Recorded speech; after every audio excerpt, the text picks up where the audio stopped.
Los Angeles Knight is the greatest superstar in WWE today. Yeah. Gimme a double yeah if you agree. I will pause as you respond. Yeah. I think I heard you.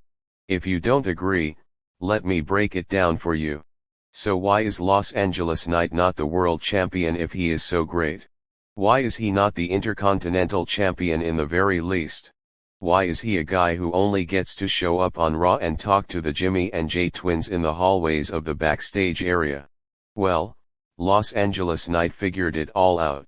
Los Angeles Knight knows that the less you wrestle, the more likely it is to not get hurt. Think about it. Less ring time. Less risk. Less injuries. Great and smart. Yeah. Why get in the ring and get injured? Why? I mean, nah. No one wants to get hurt. Yeah. Even if your job is that of a wrestler. And you know and I know that wrestling is one very dangerous job. Yeah. Hulk Hogan ended up needing a cane after doing the leg drop of doom for decades.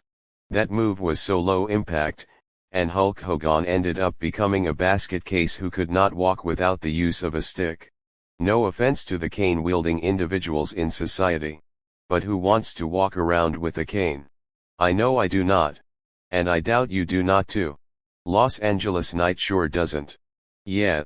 So, why is Mr. Knight so smart? Well, that is a mystery for another day. And we do not have time to get into that here. Actually we do, that is why this video was made. To enlighten those of you who think LA Knight is a fool and not a good superstar.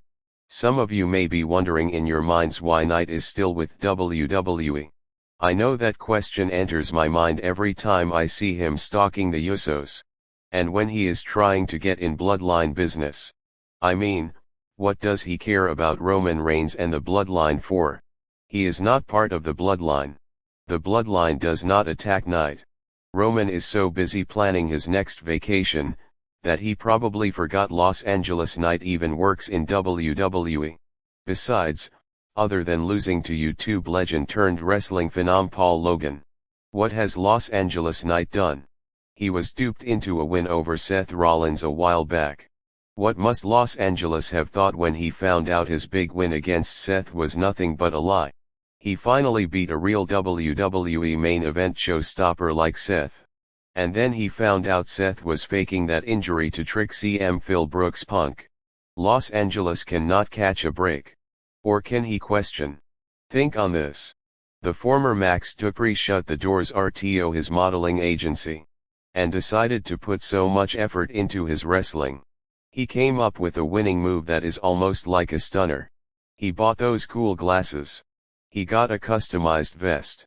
And he studied hours and hours of The Rock's promos. So he could copy the former Rocky Maivia after The Rock dumped that pathetic suck-up persona. LA delivers his own version of a catchphrase that the people could chant along with him. Yeah. And then, after getting the fans to love him. Yeah.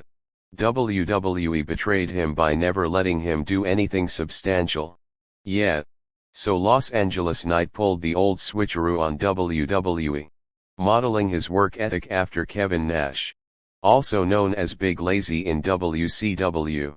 And decided he didn't need to do much except show up. As long as Knight gets out of his rental car. And talks to at least one wrestler on Raw. He gets paid. This man knows that titles come and go. Just ask Jonathan Cena of ex-Bryan television commercial fame.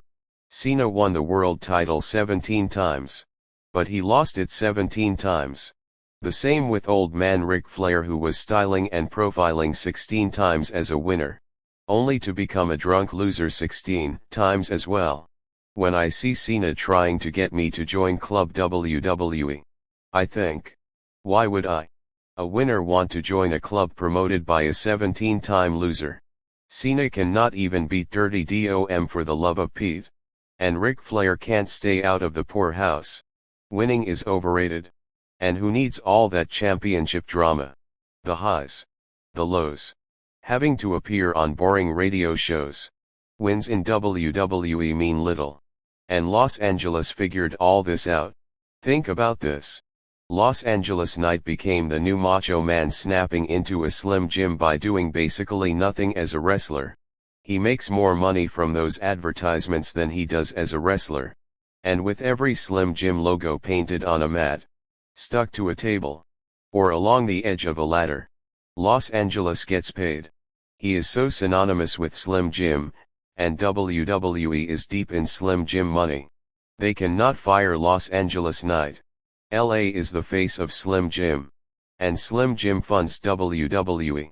Basically Slim Jim owns WWE. And Slim Jim needs LA Knight. So in a way, La Knight owns WWE. Thus making him the smartest man in WWE. And the greatest wrestler in that ill-fated promotion. I salute you, Los Angeles Knight. I hope to see you next week, whether you talk to Jimmy, or snub Jay, or steal Otis's What a Burger.